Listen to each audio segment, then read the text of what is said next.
Olá, queridos irmãos e irmãs paroquianos.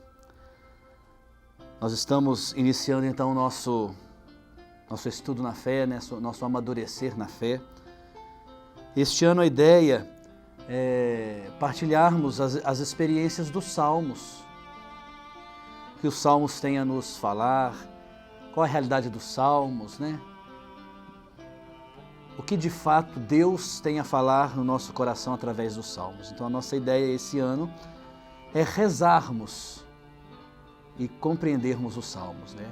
Nossa ideia não é esgotar, né, tudo aquilo que possa estar nos Salmos, né, teologicamente, exegeticamente e etc, né? Nossa ideia é compreender um pouco dos Salmos e rezá-los, principalmente entrarmos em comunhão com Deus. Nós vamos ver que durante todo o Salmo que Deus, Ele é um aliado, na verdade, do povo, né?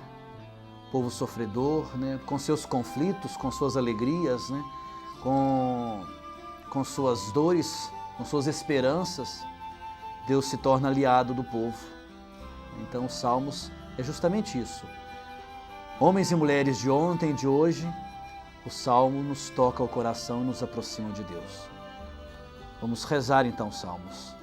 E nesse primeiro vídeo nosso, nós vamos fazer uma introdução, né, do que é os Salmos, para podermos, compreendendo melhor, iniciarmos as nossas orações com os Salmos, a nossa reza a partir dos Salmos. Nós usaremos alguns livros, né, para isso. Nós temos algumas apostilas, os grandes comentários bíblicos dos Salmos, né? Nós iremos usar muito este, né, que é Conhecer e Rezar os Salmos, de José Bortolini, né? E também a Sagrada Escritura. Não podemos deixar nunca. Esse é o livro da nossa vida, né? O grande receituário da nossa vida se encontra aqui neste livro sagrado. Então, queridos irmãos e irmãs, o que são os Salmos, né? O salmo é uma palavra grega que significa oração, né? Oração cantada, oração acompanhada de um instrumento musical, né? Também pode ser uma oração rezada. Mas a ideia principal do salmo é que ela é um louvor a Deus, né? Livro dos Salmos em hebraico quer dizer isso, louvor, né? Louvores. Então é o grande livro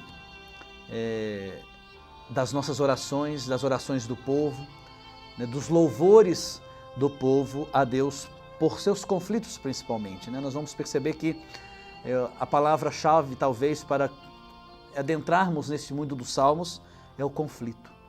O conflito que o povo tinha e que transformavam em clamores, em súplicas, também em ação de graças, né, para Deus, para que Deus possa, a partir dessa oração cantada, acompanhada de instrumento ou rezada, atender o povo, visto que Deus era então, como eu disse, um grande aliado do povo na caminhada nesta vida. Então, queridos irmãos, os Salmos tratam então da mais rica coleção de orações da humanidade. Isso é muito bonito, né? Rica coleção de orações da humanidade, que se conhece, capaz de falar na nossa alma, capaz de tocar nossos corações, né? Quem não se identifica, né, com algum salmo, com aquilo que o salmo se expressa, né? Por isso, homens de ontem, de hoje, né, coloca ali diante do salmo também ver sua vida, muitas vezes ali, né? Então podemos considerá-lo como vemos, né? Movimento, como vemos, como movemos, nos existimos, né? Diante das alegrias, esperanças, das dores, dos conflitos, e também parece ter sido escrito nos nossos dias, né? É para nós na caminhada da vida. Salmos também, nós podemos perceber, são poesias, né? Alguns deles, na verdade, são grandes obras de arte. E por isso toca também o nosso coração, a poesia toca o nosso coração, a melodia toca a nossa vida, né? Toca o nosso coração, por isso nós rezamos, né, e nós clamamos a Deus. Todo menino judeu, ele aprendia ou memorizava os salmos, né? Pensando nisso, nós podemos perceber também que, sem dúvida nenhuma, e com certeza, Jesus também rezou os salmos. E os salmos são rezados, na maioria deles, pensando no messianismo, né? Quer dizer, Jesus é a grande chave, né, de rezarmos os salmos, de citarmos os salmos, né? Os salmos eram rezados pensando na messianidade, né, de Jesus. Jesus rezava os salmos, né, justamente para se cumprir, né, o que dizia a lei de Moisés, os profetas e os salmos, né? Então, para se cumprir. Então, o messianismo presente nas linhas dos salmos, né? Queridos irmãos e irmãs, para compreendermos um pouco mais, né, sobre a numeração dos salmos, é interessante notarmos aquele número que fala bem ali em cima, Salmo 21, né? Entre parênteses sempre temos um outro número. O que quer dizer isso para nós, né? O livro dos Salmos tem duas traduções, né, que é a latina e a hebraica, né, chamada uma Vulgata, né, que é a latina. Então, aquela numeração vai nos indicar isto.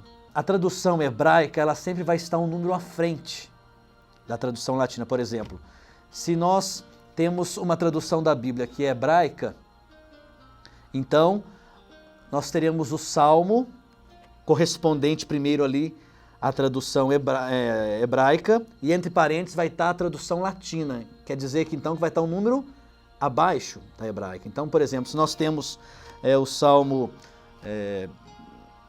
quer ver, o Salmo 140, né? Só pegamos assim, 140, entre parênteses vai estar o Salmo 139, quer dizer que a tradução hebraica sempre vai estar um número acima da tradução latina. Isso aí para a gente poder entender qual a tradução que nós temos e qual a Bíblia que nós estamos usando, né?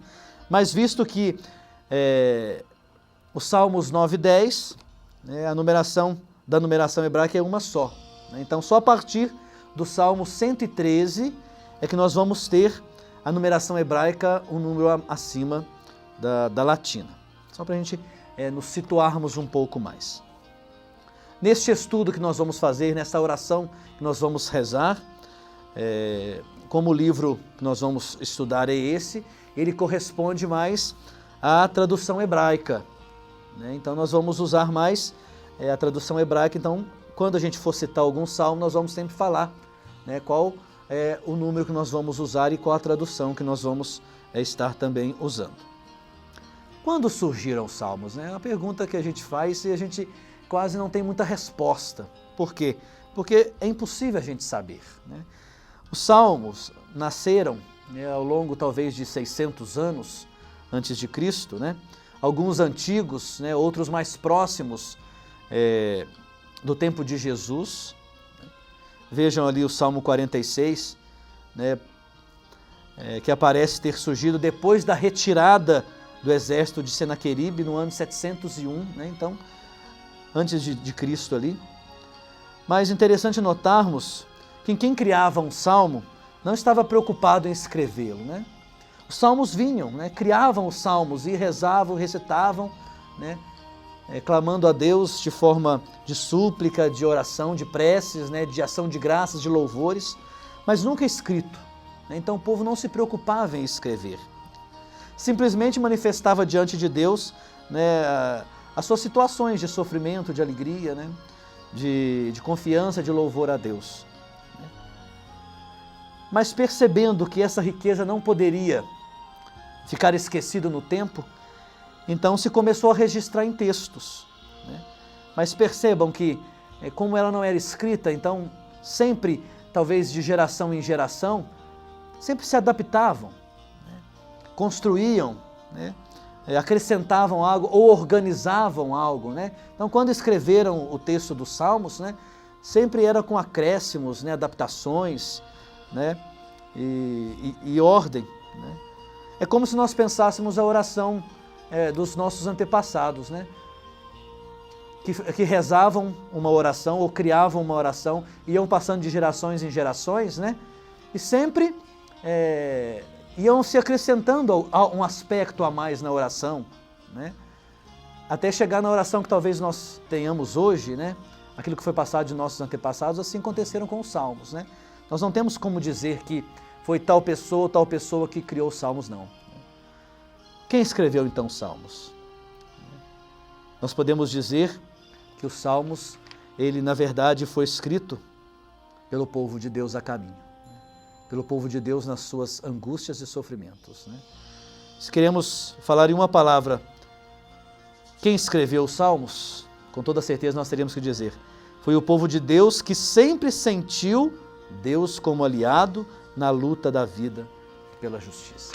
Mas nós temos ali nos salmos algumas indicações, por exemplo, à primeira vista parece ser fácil até responder isso, nós temos 73 salmos atribuídos a Davi, outros são dos filhos de Coré, 11 salmos, 12 de Asaf, Salomão, Etã e Ditum. Então são salmos, na verdade, dedicados, que nós temos ali no comecinho dos salmos, a quem o salmo, da verdade, é dedicado. Na maioria deles, como nós vemos, é davídico, ou quando a gente lê lá, quando diz assim o salmo, se lê de Davi, nós poderíamos dizer que é dedicado a Davi. Então, salmos atribuídos, dedicados a algum personagem famoso da época. Era esse costume, de atribuir partes da Bíblia a pessoas, a personagens importantes da época. Mas, na verdade, escritos ou rezados antes, eram pelo povo de Deus. Assim que surgiram, então, os salmos. Como eu disse no começo, talvez uma palavra que a gente possa ter como principal ali, palavra-chave a gente diz que a gente pode dizer que é Jesus, Mas uma chave também de leitura para os salmos seria conflito. O conflito que gerou cada um dos salmos, súplicas, como eu disse, ação de graças, louvores. Quer dizer, os salmos de ação de graças nasceram justamente da superação de conflitos, da superação dos conflitos. Então, se louvavam a Deus, davam ação de graças pela situação muitas vezes resolvida ou não, mas pelo menos sentiram esperanças diante daquilo. Mas sempre de um conflito a ser superado, vivido, na verdade, pelo povo, pela comunidade. Conflito é o quê? Tensão pessoal ou comunitária, social, relações sociais injustas, ou opressão, exploração, exclusão. Isso aí tocava o coração do povo e tocava também o coração de Deus. O Salmo toca o nosso coração e toca o coração de Deus. Então, queridos irmãos e irmãs, um último detalhe para pensarmos os Salmos é que ele foi pensado, ou ordenado para parecer com a Torá, ou Pentateuco, quer dizer, os primeiros 5 livros da nossa Bíblia. Então foi pensado assim o livro dos Salmos, em cinco livrinhos. Por exemplo, o primeiro livro, ele vai do número 1 ao 41, que encerra esse primeiro livro com a oração, Seja bendito Javé, Deus de Israel, desde sempre para sempre. Amém, amém. Então, esse primeiro livro se encerra com essa doxologia, com essa oração, com esse louvor a Deus. O segundo livreto, dos Salmos, ele vai do número 42 ao 72, e se encerra com a oração Seja bendito Javé, o Deus de Israel, porque só Ele realiza maravilhas. Para sempre seja bendito o seu nome glorioso, que toda a terra se encha de sua glória. Então se encerra assim, quer dizer, o fim das orações de Davi, filho de Jessé, de 42 a 72. O terceiro livro, ele vai dos Salmos 73 a 89 e termina com a doxologia, com o louvor. Seja bendito Javé para sempre. Amém, amém. O quarto livro é constituído dos Salmos 90 a 106, que encerra com a doxologia, com a conclusão. Seja bendito Javé, Deus de Israel, desde agora e para sempre. E todo o povo diga amém, amém. E por fim, o último livro, o quinto livro, vai dos salmos restantes 107 aos 50. Né? Funcionando assim, esse último como um grande hino de louvor. Né?